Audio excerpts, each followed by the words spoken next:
Good morning, students.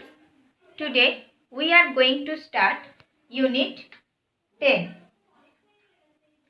Training and Doping in Sports.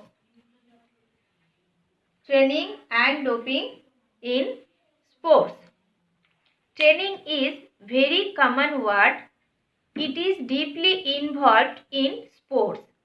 You can never reach your goal without training. So, what is training? Training is teaching or developing in oneself or others any skills and knowledge or fitness that relate to specific useful competencies. Okay. Training has specific goals of improving one's capacity, productivity and performance. Now, we will know what is sports training. Sports training is a special process of preparation of sports person based on scientific principles aimed at improving and maintaining higher performance capacity in different sports activities.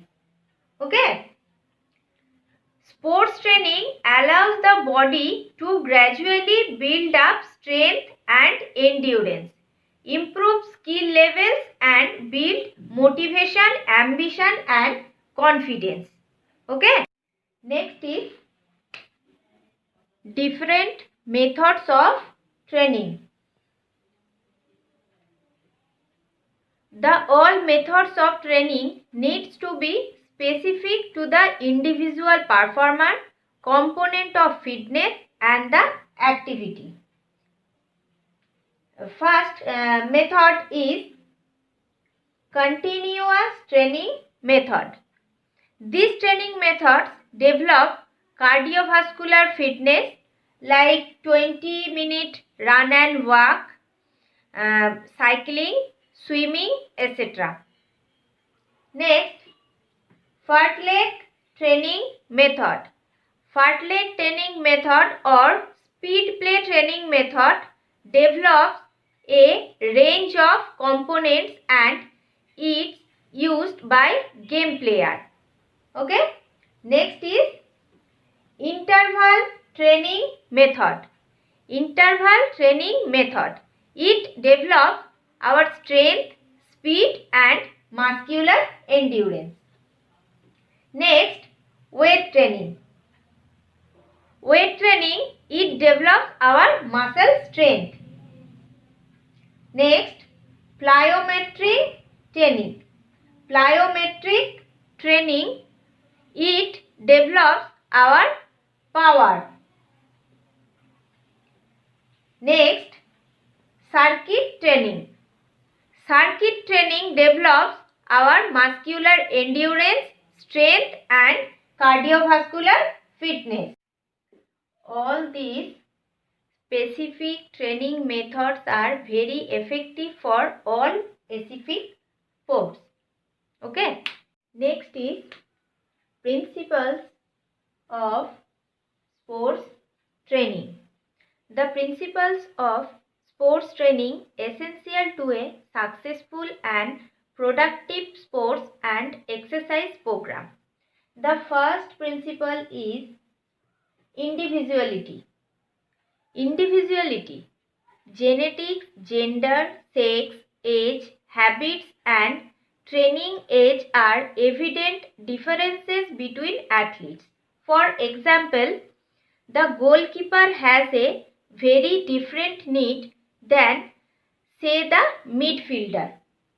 Next is overload. Overload, the desire to perform better has to be matched with better efforts. Increase in physical effort results in better fitness level. Next is adaptation. Adaptation to increasing load enhance performance. Initially, the body may resist changing and make the athlete uncomfortable, but once adaptation start, result follow. Specificity. Each sport demands a different training modules.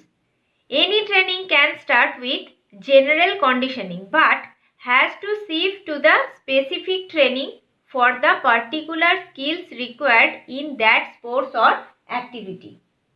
Next is reversibility.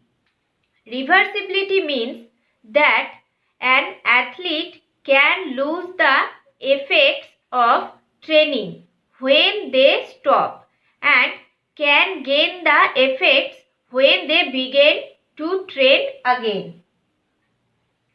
Next is progression. Increasing weight is the most popular and most applicable method of progression.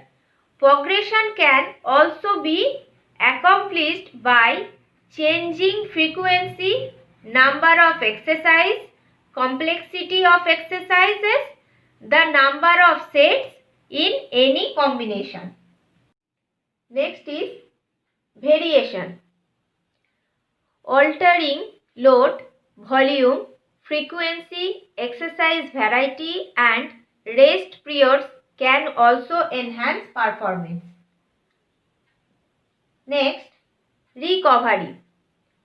Recovery. The body cannot repair itself without rest and needs time to recover. Continuity. According to this principle, the training should be a continuous process. There should not be any break. And last is variety. For success during training, there should be variation so as to maintain the interest and motivation of the athlete. For example, changing the nature of exercise, timing and environment. Okay? These all are principles of sports training. Okay? That's all for today. Thank you.